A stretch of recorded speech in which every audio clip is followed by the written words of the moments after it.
My dear students, हम आगे की वीडियो में ये सीखेंगे कि प्लेटो ने फिलोसोफर किंग के बारे में आगे और क्या बताया है। देखिए, Plato use the term philosopher in different way. His philosopher is proud possessor of wisdom. He is a learned man, a sage. By the rule of philosophy, Plato in fact means the rule of learnedness or the rule of intellect.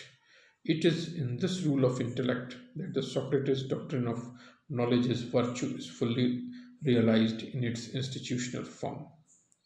देखिए, प्लेटो ने philosopher शब्द का जो उपयोग किया है वो एक अलग तरीके से किया है। प्लेटो के लिए जो फिलोसोफर है प्लेटो का, वो बुद्धि का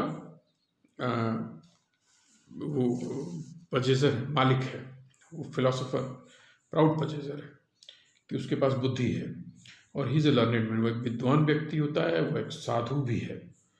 और प्लेटो के अनुसार जो दर्शन का शासन है, रूल ऑफ फिलोसफी मीन्स मतलब ये हुआ, जब हम दार्शनिक राजा की बात कर रहा है प्लेटो, तो प्लेटो ये समझाने का प्रयास करते हैं कि रूल ऑफ फिलोसफी का अर्थ ये है रूल ऑफ लर्नेडनेस, विद्वानों का शासन है, और रूल ऑफ इंटेलेक्ट, ज्ञान का शासन है।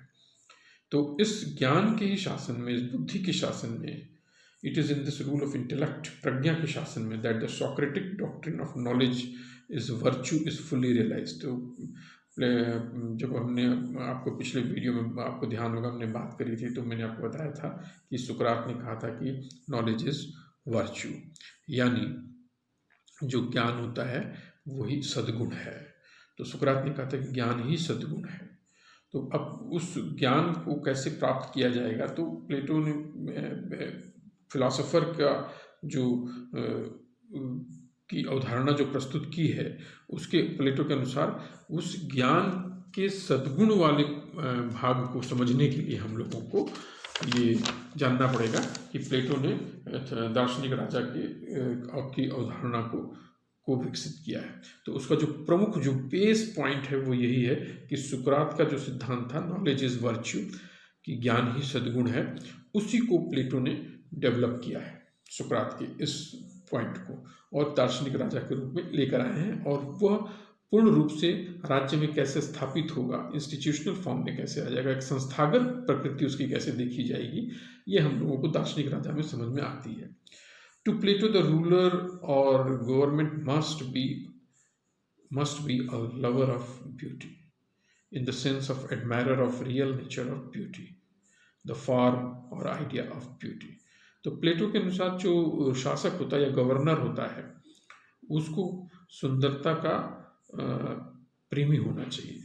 और प्रेमी सुंदरता का होने का अर्थ ये है कि वो जो सुंदरता का जो रियल नेचर है, जो वास्तविक गुण है, आपको ध्यान होगा जब मैंने आपको बताया था आइडिया, प्लेटो का कॉन्सेप्ट बताया था कि आइडिया क्या है, आइडिया ऑफ गुड क्या है, तो उसमें प्लेटो ने कहा था कि हर एक का एक मूल तत्व होता है, मूल आइडिया है, और जो ओरिजिनल आइडिया है वो इस दुनिया में मौजूद नहीं है, और वो एक दूसरे वर्ल्ड में मौजूद है। तो प्लेटो कहते हैं कि जो वो मूल वर्ल्ड में जो मौजूद है, हर एक चीज़ का जो आइडिया है, जैसे ब्यूटी है, तो हम जिसको ब्यूटीफुल कह रहे हैं वो तो हम कह रहे हैं वो इस दुनिया में, लेकिन वो इम्परफेक्ट है। एक रियल ब्यूटी का आइडिया है वो यहाँ नहीं है, वो हमको मालूम है कि वो दूसरी दुनिया में मौजूद है। तो प्लेटो कहते हैं कि जो दूसरी दुनिया में मूल आइडिया जो मौजूद है, उस मूल आइडिया ऑफ ब्यूटी को कौन समझ सकता है? सिर्फ और सिर्फ फिलोसोफर ही समझ सकता है कि वो क्या होता है मूल आइडिया ऑफ ब्यूटी, जो कि अजर है, जो कि अमर है ब्यूटी। तो अब कौन सी ऐसी ब्यूटी है जो अजर होगी, जो अमर होगी? तो वो सिर्फ फिलोसोफर ही समझ सकते हैं, ये सबके बस की बात नहीं है। तो प्लेटो इसलिए कहना चाह रहे हैं प्लेटो कि जो शासक वर्ग होता है, जो गवर्नर होता है, उसको ब्यूटी का प्रेमी होना चाहिए, और वही उसे ब्यूटी की वास्तविक प्रकृति को समझना चाहिए, और वो आइडिया ऑफ ब्यूटी उसको बोला जा रहा है। इसलिए प्लेटो ने कहा कि फिलोसोफर को उसने एक नया अर्थ प्रस्तुत कर दिया, फिलोसोफर शब्द को ही, और उनको कहा कि फिलोसोफर वह है जो प्रेमी है, वो एक लवर है। किसका प्रेमी है? वो ज्ञान का प्रेमी है, वो सुंदरता का प्रेमी है। उसने एक नया मीनिंग दे दिया, और वो एक सीयर है of the divine world of forms और आइडियाज़। जो मैंने आपको पिछली वीडियोस में समझाया था कि आइडियाज़ क्या होते हैं प्लेटो के अनुसार, और फॉर्म्स क्या होते हैं, ओरिजिनल मूल फॉर्म क्या होते हैं। तो जो एक दैवीय दुनिया है जहाँ पर वो आइडियाज़ मौजूद रहते हैं, जहाँ पर वो ओरिजिनल मूल फॉर्म्स मौजूद रहते हैं, वो उनका साधु है, वो उनको जानता है, वो उसका नॉलेज है उसके पास, वही दार्शनिक है।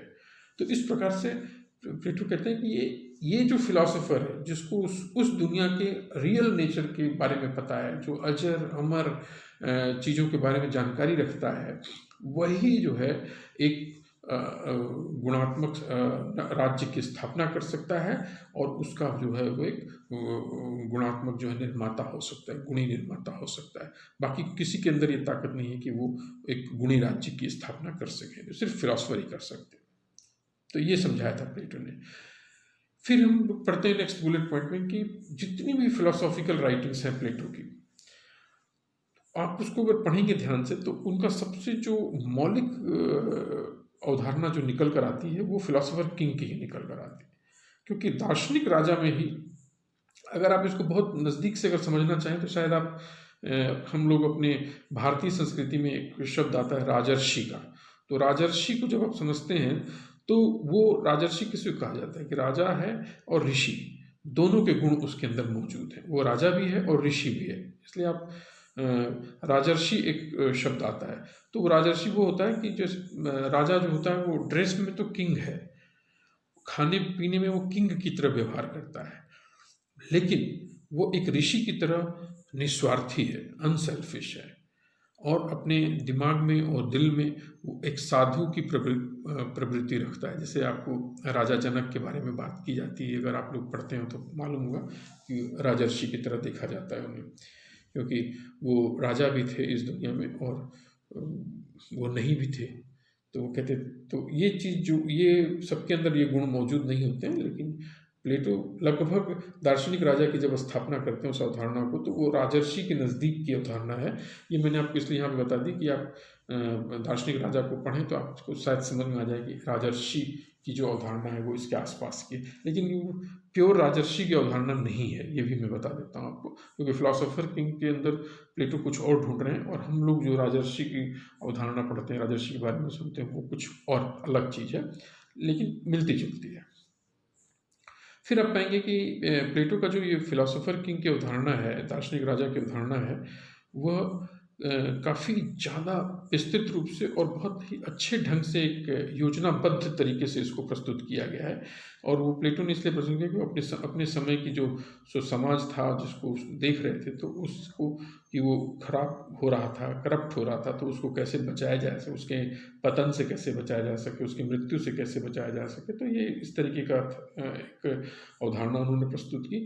It was a deliberate attempt on his part two create a Superman. तो ये उन्होंने मतलब प्रयास किया है, प्लेटो ने डेलिब्रेट अटेम्प्ट है, खुद जानबूझकर उन्होंने प्रयास किया है और अपने स्तर पर कि उन्होंने एक सुपरमैन बनाने का प्रयास किया। तो दार्शनिक राजा को जो प्रस्तुत किया वो एक सुपरमैन की तरह, सुपर हीरो की तरह आता है, जो कि who could become for the citizens of A state of friend. उसने जो मतलब दार्शनिक राजा जो है वो अपने राज्य के नागरिकों के लिए उनका दोस्त भी है, और उनका दार्शनिक भी है, और उनका मार्गदर्शक भी है, सब कुछ एक ही टाइम में है।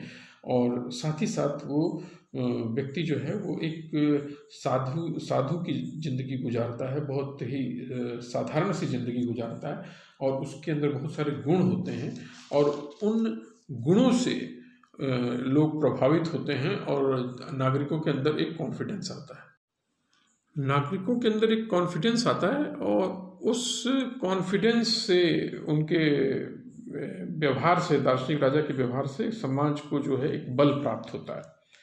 तो इस तरीके की जो सरकार का प्रकार दिखाई देता है, हम उसको रियल एरिस्टोक्रेसी कह सकते हैं, या और डिक्टेटरशिप ऑफ द बेस्ट, यानी सर्वश्रेष्ठ का अधिनायक तंत्र कह दीजिए, उनकी तानाशाही है। जो लोग बेस्ट हैं समाज के अंदर उनको कह सकते हैं डिक्टेटरशिप ऑफ द बेस्ट, या रियल वास्तविक कुलीन तंत्र है, एरिस्टोक्रेसी है, रियल एरिस्टोक्रेसी है।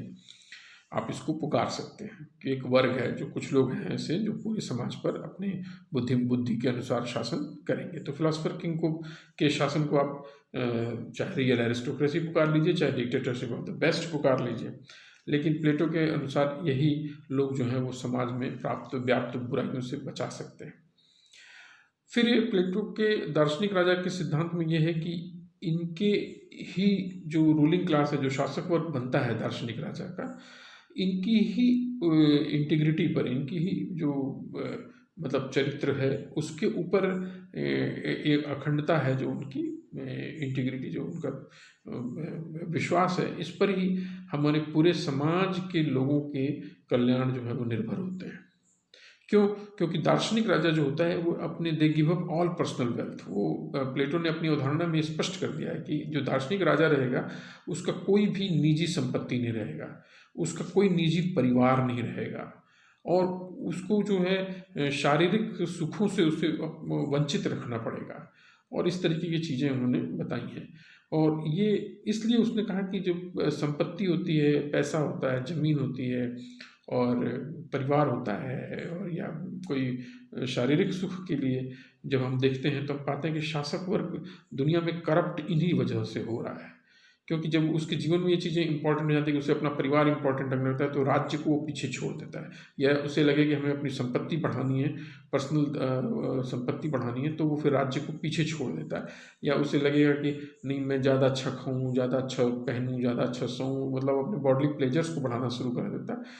तो उसकी नतीजा क्या होता है कि वो चीज़ें जो हैं वो राज्य के हितों को पीछे कर देती हैं, और जैसे ये उसके शासक के जीवन में इंपॉर्टेंट हो जाती है, महत्वपूर्ण बनती हैं, वो राज्य के लिए नुकसानदेह हो जाती है। इसलिए प्लेटो का फिलोसफर किंग की अवधारणा में ये स्पष्ट कर दिया गया है कि प्लेटो के जो दार्शनिक राजा होंगे उनकी कोई निजी संपत्ति नहीं होगी, उनका कोई परिवार नहीं होगा, उनको कोई शारीरिक प्लेजर के लिए वो उनको उन सब चीज़ों से दूर रहना, एक साधु का जीवन व्यतीत करना है। क्योंकि ये सब अगर वो इनमें एंजॉय करने लगे उनके दार्शनिक राजा, तो वो उनके अपने प्रशासन को भी करप्ट कर देंगे, और उनको भी एक आम आदमी की तरह उनका जीवन चलने लगेगा। इसलिए प्लेटो का जो दार्शनिक राजा है वो गरीबी में और साधु की जिंदगी में ही विश्वास करेगा, और उसे संपूर्ण अपने गुणों के साथ उसे रहना है। तो आप ये पढ़ेंगे कि जो प्लेटो ने ये भी बताया है कि जो फिलॉसफिक क्लास के लोग हैं, उनके जो सदस्य हैं, उनको इस तरीके से शिक्षित क्या करना है या प्रशिक्षित करना पड़ेगा कि कुछ भी उनको जो है अपने राज्य के प्रति उनके कर्तव्यों से, उनकी सेवाओं से उनको कुछ भी डिगा नहीं सके, पथभ्रष्ट नहीं हो सके। तो क्योंकि वो क्या कहते हैं, बुद्धि के प्रतिनिधित्व हैं, प्रतिनिधि हैं बुद्धि के, और चूंकि वो बुद्धि के प्रतिनिधि हैं तो वो अपने नागरिकों को और उनके हितों को बहुत अच्छी तरह जानते हैं, और उनको अब उसी तरीके से उनको जो है अपने नागरिकों को प्यार करना है, उनके हितों से प्यार करना है, और उनके ही हितों को जो है उन्हें आगे बढ़ाना है। तो इसके लिए क्या करते हैं कि वो अपने जो निजी हित हैं उनको उनका वो त्याग करते हैं, उनका बलिदान देते हैं, और किसके लिए? समुदाय के हितों के लिए। तो इसके लिए प्लेटो ने कहा कि वो कैसे ऐसा कर सकते हैं। तो फिलॉसफिक नेचर के होने के नाते प्लेटो ने कहा कि वो अपने जीवन का कुछ समय हमेशा प्योर फिलॉसफी पढ़ने में व्यतीत करेंगे, विशुद्ध दर्शन उनको पढ़ना पड़ेगा, और it's contemplation of the good, और उस दर्शन की सहायता से वो जो मूल क्या कहते हैं विचार हैं ब्यूटी के, ज्ञान के, और जिन आइडिया जो प्लेटो ने बताया रखा है उनके बारे में उसे मनन करना पड़ेगा, विचार करना पड़ेगा कि वो कैसे उनको अपने राज्य और समाज में उनको परिलक्षित कर सकते, कैसे ला सकते हैं।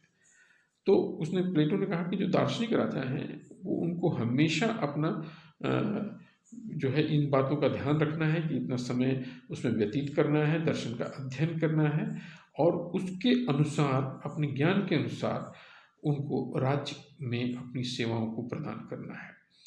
तो इस सब चीज़ों से बहुत स्पष्ट हो जाता है कि प्लेटो का जो दार्शनिक राजा है वो उसी समय एक ही समय में उसे अपना कर्मों की भी जिंदगी गुजारनी है और मनन, विचारों से अध्ययन मनन भी करना है। तो दोनों का उसके पास कॉम्बिनेशन होना जरूरी है, क्योंकि वो अध्ययन मनन करेगा दर्शन का और उसके अनुसार वो सोचेगा कि उसे अपने राज्य के नागरिकों के हितों के लिए क्या करना है, और उसके बाद उनके हितों के लिए वो एक्शन भी उसे ही लेना है, क्योंकि वो राजा है। तो प्लेटो ने ये प्रस्तुत किया है कि दार्शनिक राजा की जीवन जो है वो इन तत्वों से मिलकर बनेगा।